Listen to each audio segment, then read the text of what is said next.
গুরুদামে গিয়েছিলেন, গুপ্তমানায় গিয়েছিলেন, ওখানে নদীর পুকুর করে বসে তিনি একবার বলেছিলেন, হ্যাঁ তাই তো আমি তো ঠাকুরবাণী বংশে আর আমার পূর্বপুরুষ ঠাকুরবাণী। কিন্তু একটি বিষয় হলো যে এই মহাত্মাগণ নিজেদের প্রচার চান না, এটি হলো সর্বশেষ কথা। এবং তিনি 129 বৎসর বয়সে তিনি আমাদের জগতের কল্যাণার্থে তিনি যে অনুভূতি আমাদের মধ্যে দান করে গেছেন, এটাই আমাদের পরম পাওয়া। আজ আমাদের সম্মুখে শুধু প্রশ্ন এটি নয় তিনি কোন বংশের, সেটা আমাদের যে প্রশ্ন। তিনি একজন মহাত্মা, জগৎবন্ধু সুন্দর আশ্রমের সেবায়িত, এবং যিনি এই মহাত্মাদের অনুসরণে যারা এই আয়োজনটি করেছেন এরা তো কেউ এই শিবানন্দ বাবা ঠাকুরবাড়ির বংশের আশ্রিত নয়। কেন করেছেন? আমাদের প্রজন্ম থেকে প্রজন্ম আজকে এই মেসেজটি দেওয়া হলো যে আমরা মহত্বের চরিত্রে, আমরা যেন মহতের চরিত্র আমরা নিজেদের মধ্যে একটু হলে আমরা গ্রহণ করতে পারি, আর তাদের চরণের প্রণতি জানি আমরা যেন সুখী হতে পারি। সেই প্রত্যাশায় জয় জয় শিবানন্দ বাবা কি, জয় জয় ঠাকুরবাণী নাথ কি, সাধু বৈষ্ণব কি, মাতৃমণ্ডলী কি। হরে কৃষ্ণ কৃষ্ণ কৃষ্ণ হরে হরে, হরে রাম রাম রাম হরে হরে। জয় জয় শ্রী রাধেশ্যাম, জয় উত্থানের সকলের, জয় ঠাকুরবাণী নাথের, জয় জয় শ্রী রাধেশ্যাম। আমাদের মধ্যে শ্রী জগদীশ গোস্বামী চরণে সমাগত হয়েছেন, আপনারা উলুধ্বনি দিয়ে তাকে প্রণতি নিবেদন করেন।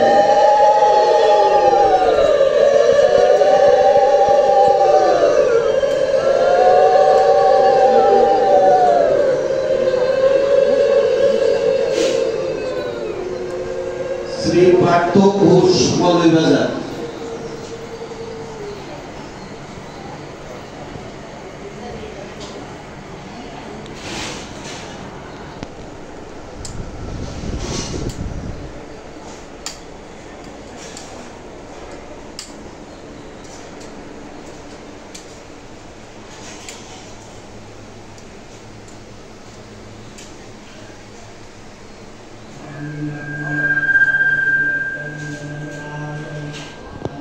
উপস্থিত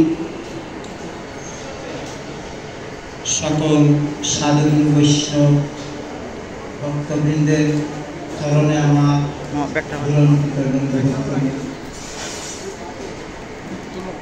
আসলে মহাপ্রভু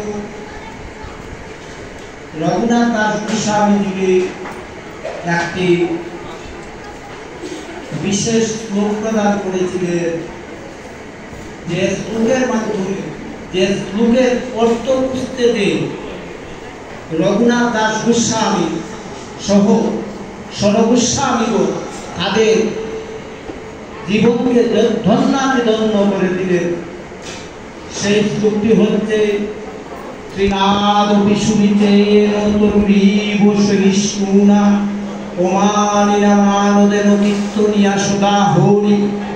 সেই শ্লোকের সমস্ত বাবার আমি সর্বগোস্বামীকে দেখি নাই, শুধু সর্বগোস্বামী আদর্শ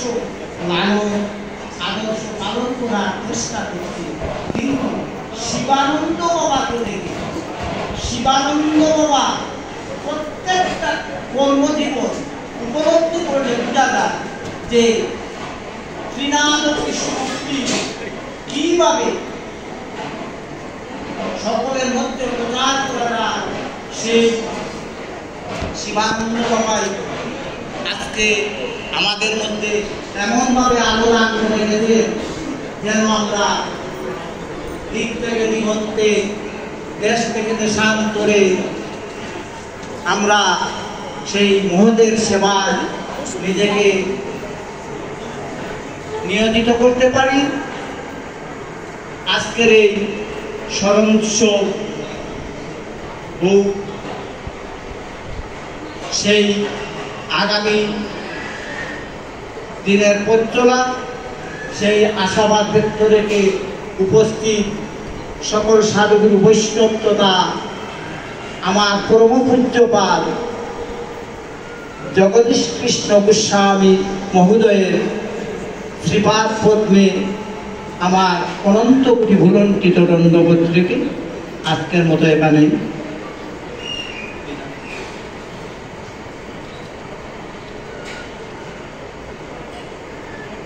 শ্রী সত্যেন্দ্র কুমার শীল, হবিগঞ্জ।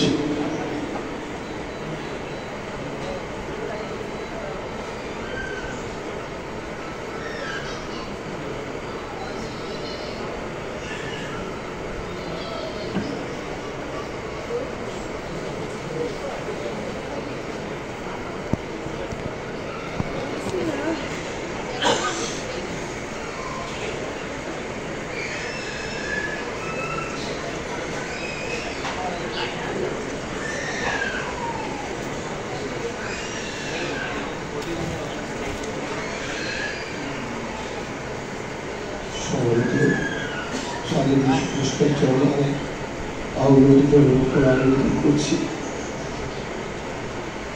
এই বছর অতি পাপিত সেই জন্য ভাগবত যজ্ঞ আমার এই ঘটা উপযোগী হয়নি বলে আশা হয়নি। যাকে দিয়ে করানো তাই করেছি 11 তারিখের পাঠটা। আমি শিবানন্দ বাবার চরণে প্রণাম নিবেদন করছি। জয়নিত হয় জয় গৌর। শিবানন্দ বাবার সাথে কত বছরও প্রণাম করার সুযোগ হয়েছে। হবিগঞ্জে উনি গিয়েছিলেন, ওনার পাশে বসে কথা বলার সুযোগ হয়েছে, প্রণাম করার সুযোগ হয়েছে। এর পূর্বে যখন আসছিলেন তখন সরাসরি ওনার সাথে 2 দিন আমাদের ঘনিষ্ঠ সংযোগ ছিল। একটি কথা স্মরণ করে, দুটো কথা। ওনার একজন শিষ্য সম্ভবত বলছিলেন, বাবা আমাদেরকে উপদেশ দেন। তো উনি বলছিলেন, আমি তোমাকে উপদেশ দেওয়ার মতো কিছু নেই, আমাকে দেখো। তখন মনে হলো যে উনি মহাপ্রভুজের কথা বলছেন, আপনি আচরণী ধর্মজীবকে শেখায়। উনি সেরকমই বলছে, আমাকে দেখো আমি কি করছি। আরেকটি কথা, উনি বলছেন যে দেখো আমি এই বয়সেও কিন্তু এই কাজগুলো করি। ব্যায়ামের কথা বললেন। তাৎক্ষণিকভাবে উনি যে বিছনার মধ্যে ছিলেন সেখানে দাঁড়িয়ে শিরাসন করে পাটা উপর দিয়ে তুলে শিরাসন করে দেখে নিলেন। তখন ওনার যখন আসছিলেন তখন বয়স ছিল 123 বছর। গত বছরও ওনার সাথে 2 দিন শতকেও সাক্ষাৎ হয়েছে। আমি ওনাকে বলতে পারছি না, উনি মহাত্মা ছিলেন, উনি অন্তর্যামী ছিলেন, আমাকে একটি সেবা দিয়েছিলেন।